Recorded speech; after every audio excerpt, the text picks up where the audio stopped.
Mesdames, Messieurs les conseillers départementaux, Messieurs les présidents des communautés de communes de Phalsbourg, Sarrebourg-Moselle-Sud et du Saulnois, Mesdames et Messieurs les maires, Monsieur le sous-préfet de Sarreguemines, chers collègues, Monsieur le colonel chef de corps du 1er régiment d'infanterie, Monsieur le colonel commandant le 1er régiment d'hélicoptères de combat, Monsieur le colonel commandant la base de défense de Phalsbourg, Monsieur le commandant du groupement de gendarmerie de Sarrebourg-Château-Salins, Monsieur le commandant chef de la circonscription de police du commissariat de Sarrebourg, Monsieur le commandant de la 4e compagnie d'incendie et de secours de Sarrebourg-Château-Salins, Mesdames et Messieurs les officiers, sous-officiers et gradés, Mesdames et Messieurs les représentants du culte, Mesdames et Messieurs les chefs de service, Mesdames et Messieurs les chefs d'entreprise, Mesdames et Messieurs les présidents d'associations,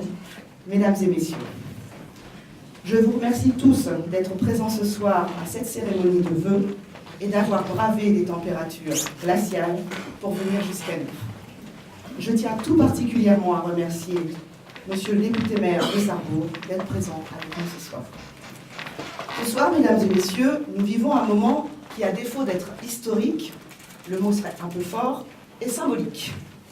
En effet, pour la première fois, sont réunis au sein de cette résidence les maires et l'ensemble des acteurs socio-économiques du territoire de Sarrebourg et de Château-Salins.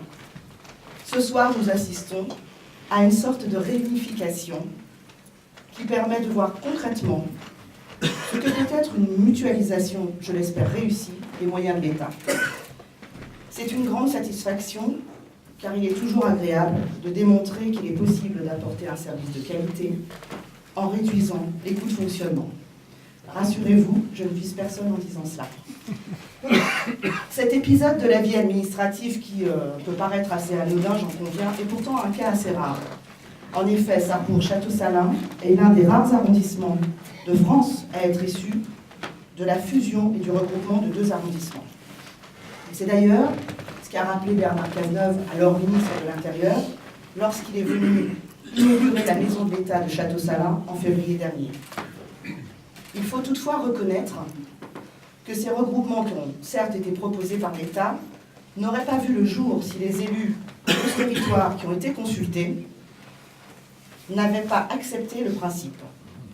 Et je pense qu'il s'agit d'un exemple parmi d'autres où la collaboration de l'État et des élus a favorisé la prise d'une décision qui répond à l'intérêt général et à une meilleure rationalisation des moyens de l'État. C'est cette décision qui nous emmène donc à être tous ici ce soir, forces vives de Sarrebourg et de Château-Salins réunis.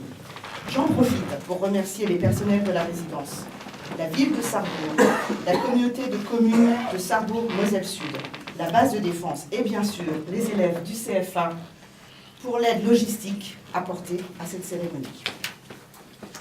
Vous le savez, les cérémonies de vœux sont l'occasion pour le sous-préfet de faire le bilan détaillé de l'année écoulée. Donc je ne peux pas faire complètement l'économie de l'exercice, mais je vous épargnerai les détails de chaque dossier que nous avons eu à traiter ensemble parce qu'ils sont nombreux. Je voudrais quand même citer quelques-uns qui ont marqué l'année 2016. L'intercommunalité, bien entendu, les inondations, la fièvre charbonneuse, les gens du voyage, le tracé de la RL4 et la visite du préfet de région et du président du conseil régional, le suivi des indemnisations suite aux travaux de la LGV, la sécurisation des manifestations publiques, le contrat de ruralité et ainsi de suite. Si je déroule cette petite liste à la Prévert, c'est parce que, contrairement à d'autres missions, telles que l'attribution de la DETR, que vous connaissez tous, ou le suivi de la délinquance, aucun chiffre ne permet de mesurer l'action de l'État, notre action, sur le suivi de ces dossiers. Est-ce pour autant que cette activité, que ces activités doivent être considérées comme mineures? Vous vous en doutez, non. Elle est au contraire, cette activité, ces dossiers sont au cœur de notre activité et ils font l'objet d'une mobilisation des agents de la Maison de l'État, des agents de la sous-préfecture, de la DDT, qui est ici représentée en la personne de M. Desmet, de la Directe, qui est également représentée de l'ARS et d'autres services encore. Tous ces agents ont, ou n'ont peut-être plutôt qu'un objectif commun, qui est d'essayer de répondre au mieux à vos attentes. Et je tiens ce soir à saluer leur implication leur sens du service public et de l'intérêt général qui demeure intact en dépit des évolutions de leur cadre de travail et de leur mission. D'autant que, vous le savez sans doute, ces évolutions vont se poursuivre. En 2017, vous le savez, la délivrance des titres, c'est-à-dire le permis de conduire, la carte nationale d'identité, les passeports, va être modifiée. L'objectif de cette modification est de simplifier vos démarches. Ainsi, d'ici quelques mois, il ne sera plus nécessaire de se déplacer en préfecture ou en sous-préfecture pour obtenir un permis de conduire ou un certificat d'immatriculation. Ces démarches pourront être faites chez vous, ou grâce aux téléprocédures, ou chez un tiers de confiance, comme un garage par exemple. Parallèlement, pour ce qui concerne la carte d'identité ou le passeport, ce sont les mairies de Château-Salin, de Dieuze et de Sarrebourg qui sont équipées de dispositifs numériques de recueil qui traiteront les demandes de passeport ou de carte d'identité. Une fois que ces demandes auront été recueillies, elles seront ensuite directement envoyées à des plateformes. Je m'arrêterai là. En dématérialisant le traitement de ces dossiers, nous permettons aux usagers de gagner du temps et d'avoir un titre beaucoup plus sécurisé, ce qui, dans le contexte actuel, est important. Pour autant, ces nouvelles modalités de délivrance de titres ne doivent pas être perçues comme une volonté d'ignorer les difficultés d'accès à ces démarches pour certains usagers. Ce n'est pas le cas. Il s'agit avant tout de rendre la délivrance de titres plus performante et plus rapide, et parallèlement, et ça c'est vraiment important, d'étudier, comme nous le ferons bientôt ensemble, les dispositifs qui permettront d'offrir aux usagers les moins équipés, en moyens informatiques notamment, les moyens d'accéder à ces téléprocédures. C'est la réflexion que nous engagerons en 2017 avec les collectivités, les EPCI, et pour lesquelles j'aurai l'occasion de venir vous rencontrer. Indépendamment de la délivrance de titres, l'État reste très attentif au développement de l'offre de services sur le territoire, et notamment sur les territoires ruraux. Je sais que vous êtes nombreux ici à représenter un territoire rural. Elle le fait en soutenant les communes et les EPCI qui font preuve d'initiative dans ce domaine. C'est pourquoi plusieurs actions ou pistes de réflexion sont en cours pour renforcer l'accès des usagers aux services. Je n'en citerai que quelques-unes très brièvement. Tout d'abord, l'élaboration du schéma départemental d'amélioration de l'accès des services au public. C'est un nom barbare, mais pourtant l'idée est simple. C'est un schéma qui est réalisé conjointement par l'État et le conseil départemental. Et pour la première fois, une enquête a été réalisée auprès des citoyens et des élus pour connaître leur avis, leurs sentiments sur l'offre de services dont ils disposent. Qu'il s'agisse des services publics, bien entendu, mais aussi des équipements.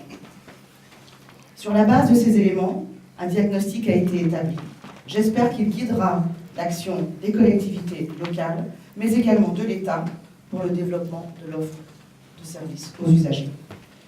Beaucoup d'entre vous, je le sais bien sûr, n'ont pas attendu ce diagnostic pour réfléchir à cette question et ont déjà développé des projets innovants tels que les maisons de santé pluridisciplinaires, telles qu'il en existe une à Dieuze, qui visent à renforcer l'offre de soins sur un territoire, ou bien les maisons de services publics qui existent déjà à Albestroff ou à Dabo, qui visent à regrouper sur un même lieu plusieurs services. Je profite de l'occasion pour saluer le volontarisme dont font preuve de nombreux élus, maires de communes ou présidents de PCI, pour développer l'offre de services sur leur territoire. Qu'ils sachent que nous continuerons à être à leur côté pour les aider à financer ces projets au travers notamment des contrats de ruralité qui sont en cours de finalisation. L'année 2016 a également été placée sous le signe des réformes territoriales, je ne vous les redirai pas toutes, mais qui ont conduit, en tout cas pour l'arrondissement de Sarrebourg-Château-Salin, à la fusion de 5 intercommunalités. J'en profite pour saluer les élus de la nouvelle communauté de communes de Sarrebourg-Moselle-Sud et souhaiter à M. Roland Klein, qui en est le nouveau président, une bonne continuation dans l'exercice de ses nouvelles fonctions. C'est à lui, comme à ses homologues, M. Cochet et M. Jaïs, qu'il appartiendra de mettre en musique et d'anticiper la prise de nouvelles compétences, telles que la prévention des inondations, pour faire court, les gens du voyage, le tourisme. Je leur fais confiance, je sais que leur expérience en la matière leur permettra, avec l'appui des services de l'État, de mener à bien ces nouvelles missions. Ces intercommunalités élargies ont pu faire craindre à certains d'entre vous d'être privé en tant que maire de ce qu'on appelle parfois les petites communes, mais y a-t-il des petites communes au fond, de votre capacité d'action. D'autant, mesdames et messieurs les maires, je le sais, que votre tâche n'est pas aisée et que les attentes de vos concitoyens et de vos administrés à votre égard sont grandissantes. Soyez rassurés, avec vos équipes municipales, avec les agents territoriaux à qui je veux aussi rendre hommage, vous incarnez la force de la proximité dont personne ne souhaite et ne peut se passer. Et vous le savez, mesdames et messieurs les maires, les services de l'État sont à vos côtés, comme l'a rappelé le préfet à l'occasion de chacun de ses déplacements. Ils sont à vos côtés pour répondre à vos interrogations ou les relayer et pour vous accompagner dans vos projets. Alors ce soutien, une fois qu'on a dit ça, c'est bien, mais ça se résume à quoi? Eh bien, ce ne sont pas que des mots, ce sont également des chiffres. Je n'en citerai que quelques-uns. 2 700 000 € de dotation d'équipement aux territoires ruraux, 46 projets subventionnés à Sarrebourg, 45 à Château-Salin. Vous noterez la parité. 800 000 € de fonds de soutien à l'investissement local pour l'arrondissement de Sarrebourg-Château-Salin en 2016. 5 millions de remboursements de la TVA avec une ouverture plus large pour les remboursements puisque désormais la voirie et les bâtiments publics peuvent faire l'objet d'un remboursement. À titre d'illustration, je citerai quelques dossiers qui sont un peu emblématiques et qui ont fait l'objet en 2016 d'une subvention comprise entre 100 000 et 300 000 €. Il s'agit de la création d'une boulangerie à Havricourt, de l'aménagement de la zone de loisirs à Mittersheim, des travaux de réhabilitation de la nouvelle mairie à Sarrebourg, de la zone d'activité d'Amlécourt près de Château-Salin. Pour finir, je dirai quelques mots sur la sécurité. Je ne reviendrai pas sur le contexte, vous le connaissez tous. Je voudrais tout d'abord rappeler une chose qui me paraît importante, c'est que la sécurité, c'est l'affaire de tous. De l'État, évidemment, en premier lieu, avec les forces de police, de gendarmerie, les militaires, les pompiers. D'ailleurs, nous avons la chance d'étoffer notre équipe en matière de sécurité avec l'arrivée du commandant Roth, qui prend la tête de la compagnie d'incendie et de secours de Sarrebourg-Château-Salin. La sécurité, bien sûr, c'est aussi l'affaire des maires, dont je tiens ce soir à souligner la réactivité dans la sécurisation des manifestations. Je sais, nous vous sollicitons beaucoup aux réunions de sécurité pour mettre en place tous les dispositifs nécessaires. Mais ce sont ces réunions, c'est votre réactivité qui ont permis que de grands événements récents, tels que le match de football opposant Troyes à Sarrebourg, que malheureusement nous avons perdu, le marché de Noël, de justesse, le marché de Noël, la parade de Noël et bien d'autres encore, se soient déroulés dans de bonnes conditions et que les fêtes de fin d'année se soient très bien déroulées. C'est aussi, rappelons-le quand même, l'affaire des citoyens qui doivent rester vigilants, notamment en matière de sécurité routière, pour lequel, vous le savez, nous avons énormément d'efforts à faire et à poursuivre. Je sais que dans le territoire, il y a une convergence d'intérêts en matière de sécurité qui renforce l'efficacité de notre action commune, et je souhaite qu'elle perdure. Que pouvons-nous souhaiter pour 2017? Une seule chose, je crois, sur laquelle nous serons tous d'accord, c'est le renforcement de l'attractivité de notre territoire. Ensemble, nous devons poursuivre nos efforts pour rendre ce territoire encore plus attractif et donner envie à de nouveaux habitants et de nouvelles entreprises de s'y installer. Cette attractivité dépend de notre capacité, services de l'État, collectivités locales, citoyens, entreprises, à nous rapprocher dans un état d'esprit constructif. Le soutien de nos entreprises qui se mobilisent au quotidien, j'ai vu que Center Park était parmi nous, monsieur le directeur d'Ekiom également, donc le soutien de nos entreprises qui se mobilisent au quotidien pour pérenniser l'activité économique sur ce territoire est essentiel. L'emploi est la première source d'attractivité, c'est une évidence. C'est pourquoi j'espère que nous poursuivrons les échanges que nous avons entamés ensemble lors de rencontres régulières.